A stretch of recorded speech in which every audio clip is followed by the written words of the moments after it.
Hello my dear friends, कैसे हैं आप लोग। आई होप आप लोग अच्छे होंगे। आज से हम शुरू करने जा रहे हैं क्लास 6 एनसीईआरटी पॉलिटी, जिसमें आज हम पहला चैप्टर पढ़ेंगे।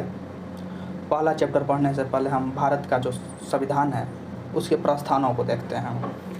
प्रस्थानों में लिखा हुआ है, हम भारत के लोग भारत को संपूर्ण प्रभुत्व संपन्न समाजवादी पंथनिरपेक्ष लोकतंत्रात्मक गणराज्य बनाने के लिए तथा उसके समस्त नागरिकों को सामाजिक, आर्थिक, राजनैतिक न्याय, विचार, अभिव्यक्ति, विश्वास, धर्म और उपासना की स्वतंत्रता, प्रतिष्ठा और अवसर की समता प्राप्त करने के लिए तथा उन सब में व्यक्ति की गरिमा और राष्ट्र की एकता और अखंडता सुनिश्चित करने वाली बंधुता बढ़ाने के लिए दृढ़ संकल्प होकर अपनी इस संविधान सभा में आज तारीख 26 नवंबर 1949 ईस्वी को एतद द्वारा इस संविधान को अंगीकृत, अधिनियमित और आत्म अर्पित करते हैं।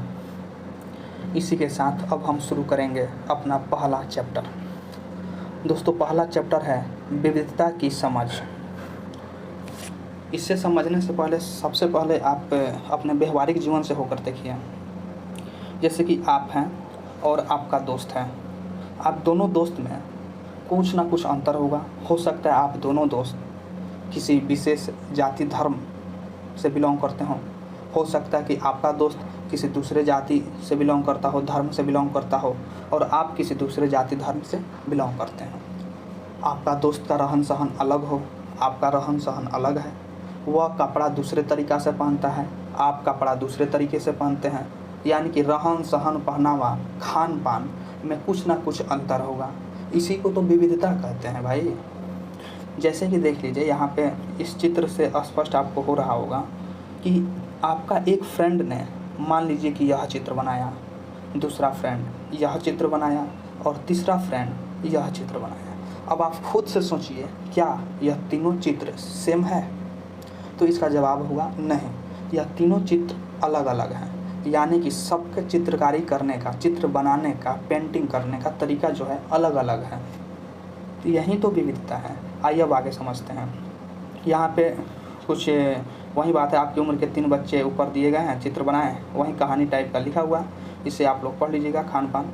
और यहाँ पे एक और विविधता को स्पष्ट करने के लिए यहाँ पे अपने बारे में जानकारी दीजिएगा और फिर अपने दोस्त से भी सेम जानकारी लीजिएगा। देखिएगा आप दोनों दोस्त में कुछ ना कुछ अंतर होगा।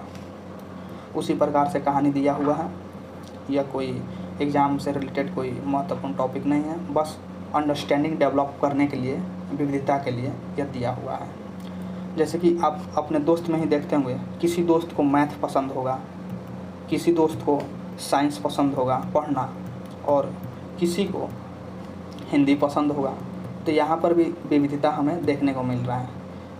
तो इसमें क्या है, अब विविधता है तो है, यही तो विविधता है। अब इस मतलब आप समझ के ये भी तो नहीं कर सकते कि सब एक ही जैसा होगा। सबका नेचर अलग अलग है। किसी का हिंदी बहुत अच्छा लगता है तो किसी को साइंस अच्छा लगता है, तो किसी को सोशल साइंस अच्छा लगता है। उसी प्रकार दोस्त में ये कहानी दिया है, आप पढ़ लीजिएगा, सब्जेक्ट से रिलेटेड है। बाकी हम तो कहेंगे कि पढ़ने का कोई आवश्यकता ही नहीं है, हम आपको सब बता ही दे रहे हैं, फिर पढ़ने का कोई मतलब नहीं बनता है। उसके बाद ये भी सभी कहानी है, उसी का पार्ट है, देख लीजिएगा। अब यहाँ पे एक और टॉपिक आता है, इसको हम देखते हैं। विविधता हमारे जीवन को कैसे समृद्ध करती है, यह हेडिंग है, इसको आपको देखना है। जैसे समीर और अमीर 2 दोस्त बने, ठीक वैसे ही आपकी भी सहेलियाँ होंगी जो आपसे बहुत अलग होंगी। आपको शायद उनके घर में अलग तरह का खाना खाया होगा, उनके साथ अलग त्यौहार मनाए होंगे, उनके कपड़े पहनकर देखे होंगे और थोड़ी बहुत उनकी भाषा भी सीखी होगी। आपको शायद तरह तरह के जानवरों और रानियाँ, साहसिक घटनाओं या भूतों की कहानियाँ पसंद होंगी। संभव है कि आपको खुद आते हैं कहानी बनाना भी पसंद होगा। एक अच्छी कहानी पढ़ने से हमेशा खुशी मिलती है। उसको पढ़कर और ज़्यादा कहानी बनाने के लिए नए नए विचार मिलते हैं। जो लोग कहानियाँ लिखते हैं वह विभिन्न स्रोतों, किताबों, वास्तविक जीवन और कल्पनाओं से प्रेरणा लेते हैं। कुछ लोग जंगल में जानवरों को नज़दीक रहें और उन्हें जानवरों से दोस्ती व लड़ाई के बारे में कहानियाँ लिखी। कुछ अन्य लोग ने राजा रानियों के वृत्तांत पढ़कर प्यार और सम्मान को किस्से लिखे। कुछ ने अपने बचपन की यादें को गोते लगाएं। स्कूल और दोस्तों की मधुर यादों से निकालकर कुछ साहस की कहानियाँ लिखी। कल्पना कीजिए कि जिनकी कहानियाँ आपने सुनी या पढ़ी है, उन सभी कहानीकारों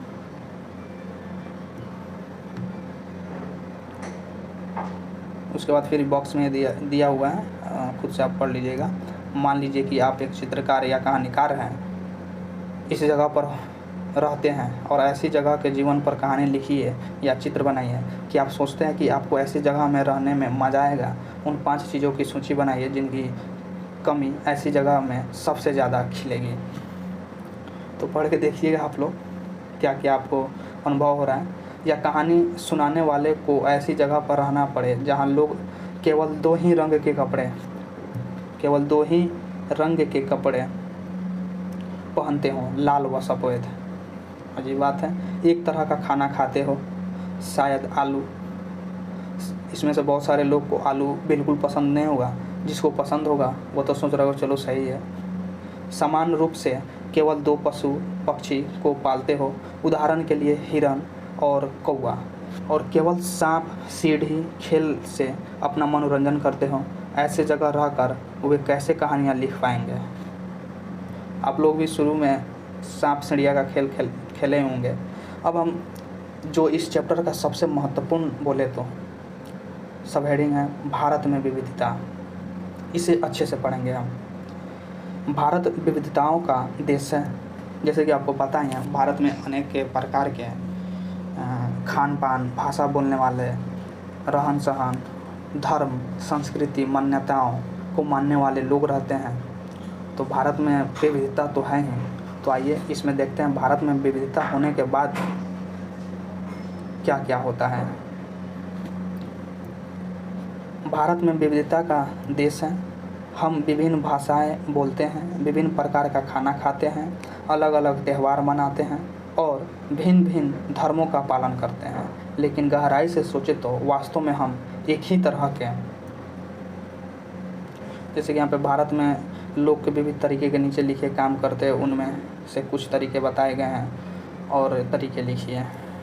प्रार्थना इबादत करना, भक्ति गीत गाना, शादी करना, अदालत के रजिस्टर में कुछ लोग शादी करते हैं तो कुछ लोग, देखिएगा आप लोग, चावल पकाना, मीट, ये सब लिखा हुआ है, खान पान से लेकर शादी विवाह से लेकर।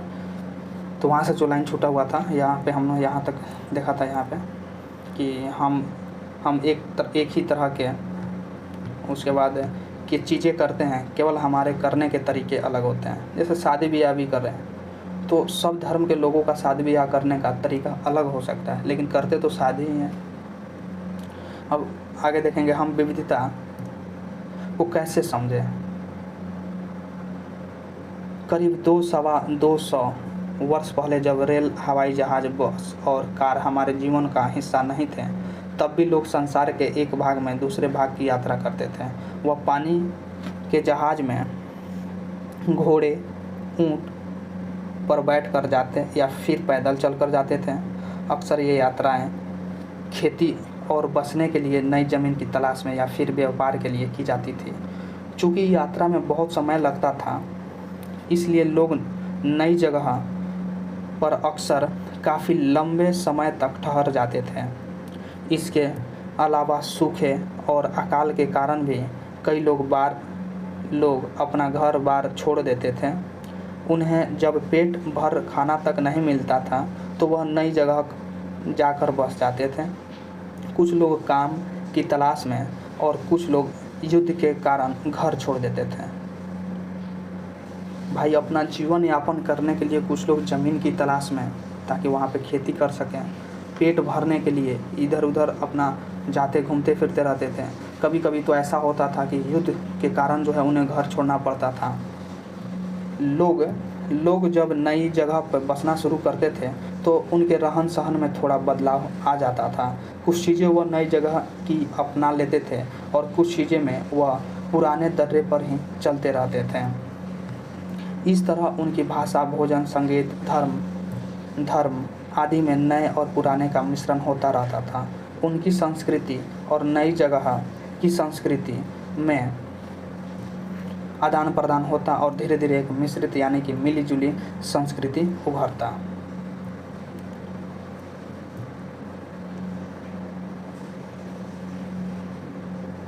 अलग अलग क्षेत्रों का इतिहास देखें तो हमें पता चलेगा कि किस तरह विभिन्न सांस्कृतिक प्रभावों ने वहाँ के जीवन और संस्कृति को आकार देने में योगदान किया है। इस तरह से कई क्षेत्र अपने विशिष्ट इतिहास के कारण विविधता संपन्न हो जाते थे। ठीक इसी प्रकार लोग अलग अलग तरह की भौगोलिक स्थितियाँ से किस प्रकार सामंजस्य बैठाते हैं, उससे भी विविधता उत्पन्न होती। उदाहरण के लिए समुद्र के पास रहने में और पहाड़ी इलाकों में रहने में बड़ा फ़र्क है। आप अगर समुद्र के पास रहिए और पहाड़ी इलाके में रहिए तो इसमें आपको बहुत सारे फ़र्क है। न केवल वहाँ के लोगों के कपड़ों और खान पान की आदतों में फ़र्क होगा, बल्कि जिस तरह का काम वे करेंगे वे भी अलग होंगे। शहरों में अक्सर लोग यह भूल जाते हैं कि उनका जीवन उनके भौतिक वातावरण से किस तरह गहराई से जुड़ा हुआ है। ऐसा इसलिए कि शहर के लोग बिरले ही अपनी सब्जी या अनाज उगाते हैं। वे इन चीज़ों के लिए बाज़ार पर ही निर्भर रहते हैं। आइए भारत के दो भागों लद्दाख और केरल का उदाहरण लेकर देखते हैं, समझने की कोशिश करते हैं। किसी क्षेत्र की विविधता पर उसके ऐतिहासिक और भौगोलिक कारकों का क्या असर पड़ता है। एटलस में भारत का नक्शा देखिए और उससे ढूंढिए दोनों क्षेत्र कहाँ हैं, लद्दाख तथा केरल कहाँ पे हैं। तो अगर आप लोग के पास एटलस होगा तो आप वहाँ पे लद्दाख और केरल के क्षेत्र को देखिए। ऐसे मैं बता दूं कि केरल आप देखेंगे तमिलनाडु, उसके पास छोटा सा पतला सा बना हुआ है केले के आकार का, समझिए सिंपल शब्द में केरल।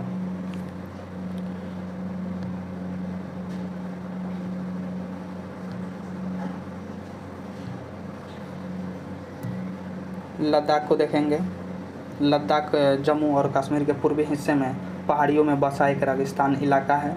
यहाँ पर बहुत ही कम खेती संभव है क्योंकि इस क्षेत्र में बारिश बिल्कुल नहीं होती और यह इलाका हर वर्ष काफ़ी लंबे समय तक बर्फ़ में ढका रहता है।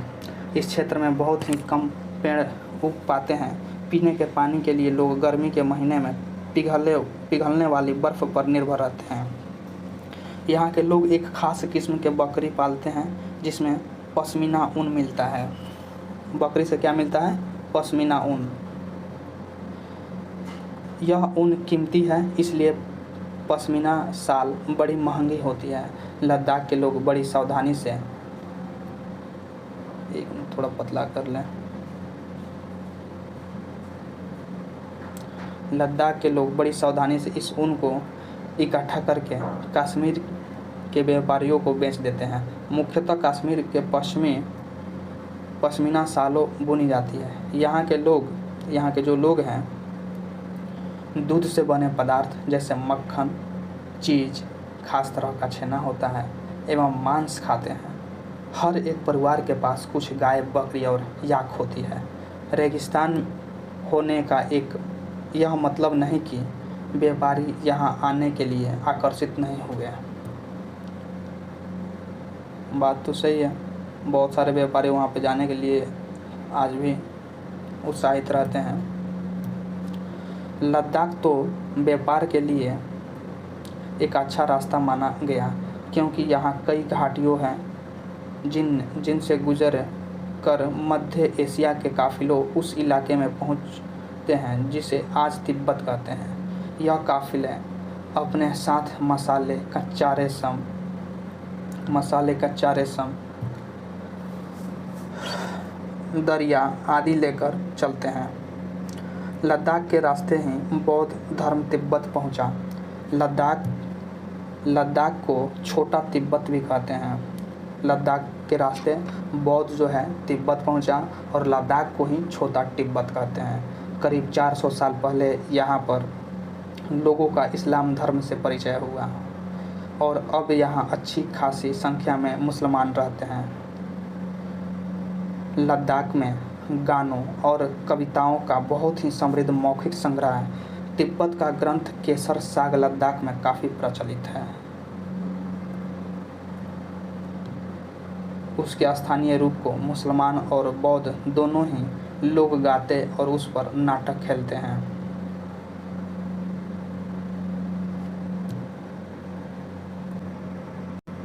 वहीं अब केरल को देखेंगे। केरल में कैसे क्या होता था। भारत के दक्षिणी पश्चिमी कोने से बसा हुआ राज्य है। यह एक तरफ समुद्र से घिरा हुआ है और दूसरी तरफ पहाड़ियों से। इन पहाड़ियों पर विविध प्रकार के मसाले जैसे काली मिर्च, लौंग। संत थॉमस 2000 साल पहले यहाँ आए। भारत में ईसाई धर्म लाने का श्रेय उन्हीं को जाता है। भारत में ईसाई धर्म को लाने का श्रेय किन्हें जाता है? संत थॉमस को जाता है। अरब से कई व्यापारी यहाँ आकर बस गए। इब्न बतूता ने जो करीब 700 साल पहले यहाँ आए, अपने यात्रा वृत्तांत में मुसलमानों के जीवन का विवरण देते हुए लिखा है कि मुसलमान समुदाय की यह बड़ी इज्जत थी। केरल में मनाए जाने वाले त्यौहार, इधर देखिए फोटो में कुछ ऊपर भी मछली पकड़ने का चीनी जाल जो है बिछा हुआ है। वास्को डी गामा पानी के जहाज यहाँ पहुँचे तो पुर्तगालियों ने, यूरोप ने भारत तक का समुद्री रास्ता जाना।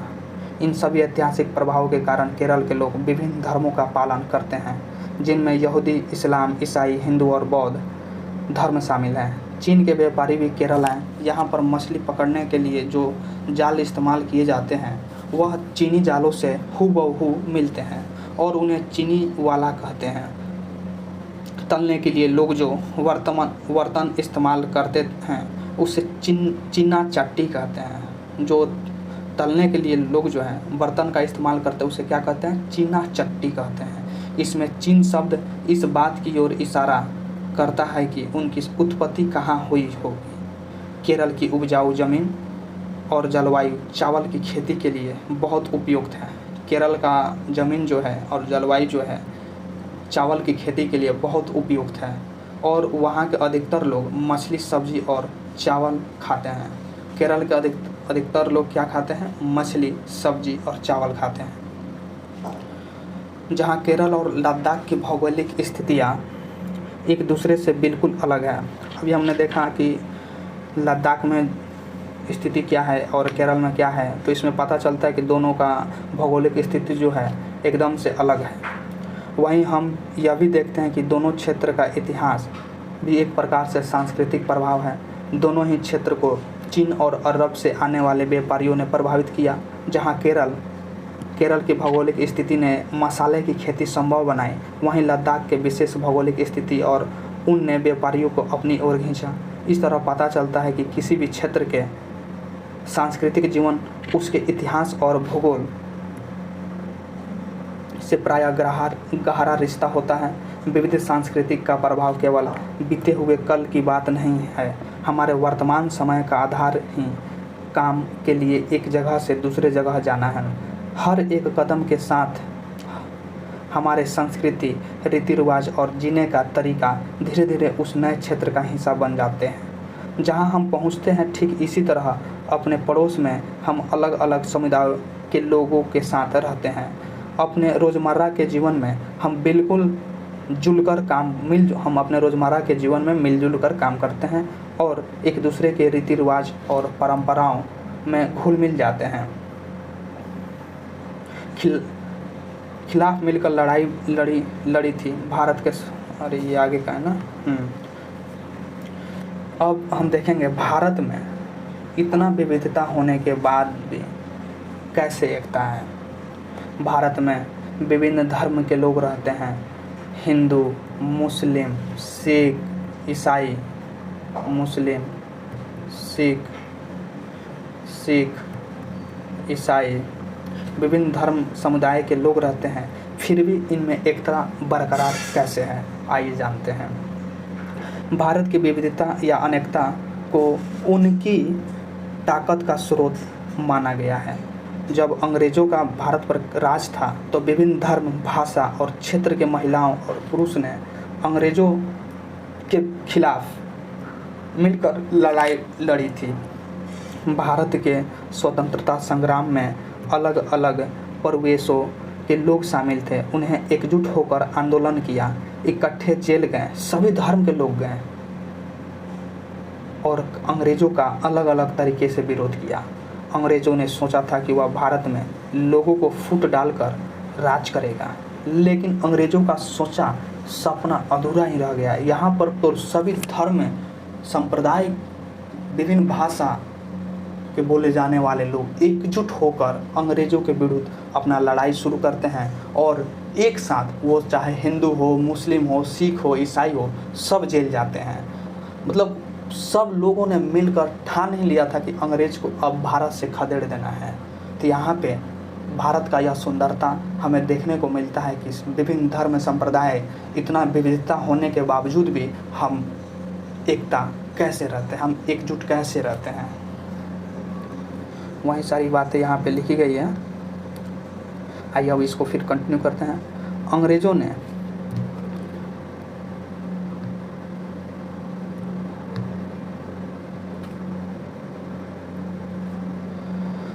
ने सोचा था कि वह भारत के लोगों को फूट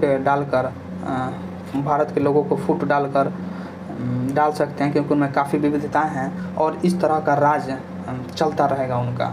मगर लोगों ने दिखला ही दिया कि वह एक दूसरे चाहे कितने ही भिन्न हो, अंग्रेज़ के खिलाफ लड़ी जाने वाली लड़ाई में वह सब एक साथ थे। दिन खून के हमारे प्यारे ना भूल जाना। देखिए, एक बहुत ही सुंदर लाइन है, लिख रहा है इसमें, दिन खून के हमारे प्यारे ना भूल जाना, खुशियाँ में अपनी हम पर आंसू बहा के जाना। सैयाद ने हमारे चुन चुन के फूल तोड़े, वीरान इस चमन में कोई गुल खिला के जाना। दिन खून के हमारे, गोली खा के सोए जलिया बाग में हम, सूनी पड़ी कब्र पर दिया जला के जाना। दिन खून के हमारे, दिन खून के हमारे। हिंदुओं मुस्लिमों की होती है आज होली, बहते हैं एक रंग में दामन भिगो के जाना। दिन खून के हमारे, दिन खून के हमारे। कुछ जेल में पड़े हैं, कुछ कब्र में गड़े हैं, दो बूंद आंसू उन पर प्यारे बहा के जाना। दिन खून के हमारे। देखिए कितना अच्छा पंक्ति है, यह पूरा मर्म इसमें है। यह गीत अमृतसर में हुए जलियांवाला बाग हत्याकांड के बाद गाया जाता है। इस हत्याकांड में एक ब्रिटिश जनरल ने उन शांतिप्रिय निहत्थे लोगों पर खुलेआम गोलियां चलवा दी थी जो बाग में इकट्ठे होकर सभा कर रहे थे। महिला, पुरुष, हिंदू, मुसलमान एवं सिख, कितने सारे लोग थे जो अंग्रेज की पक्षपातपूर्ण नीति का विरोध करने के लिए जमा हुए थे। उनमें से बहुत लोग की जानें गई और उसमें से भी ज़्यादा घायल हुए। यह गीत उन्हीं शहीदों की याद में गाया गया था। स्वतंत्रता संग्राम के दौरान उभरे गीत और चिन्ह विविधता के प्रति हमारा विश्वास बनाए रखते हैं। क्या आप भारतीय झंडे की कहानी जानती हैं? स्वतंत्रता संग्राम के दौरान ही भारत के झंडे की परिकल्पना की गई थी। इस झंडे को सारे भारत के लोग ने अंग्रेज़ों के खिलाफ इस्तेमाल किया था। जवाहरलाल नेहरू अपनी किताब भारत की खोज में लिखा कि भारतीय एकता कोई बाहर से थोपी गई चीज़ नहीं है, बल्कि यह बहुत ही गहरी है, जिसके अंदर अलग अलग तरह के विश्वास और प्रथाओं को लेकर स्वीकार करने की भावना है। इसमें विविधता को लेकर पहचान और प्रोत्साहित किया जाता है। यह नेहरू ही थे जिन्होंने भारत की विविधता का वर्णन करते हुए अनेकता में एकता का विचार हमें दिया। रविंद्रनाथ टैगोर द्वारा रचित हमारा राष्ट्रगान जो है रविंद्रनाथ टैगोर के द्वारा रचा गया है, एकता और अनेकता को अभिव्यक्त करता है।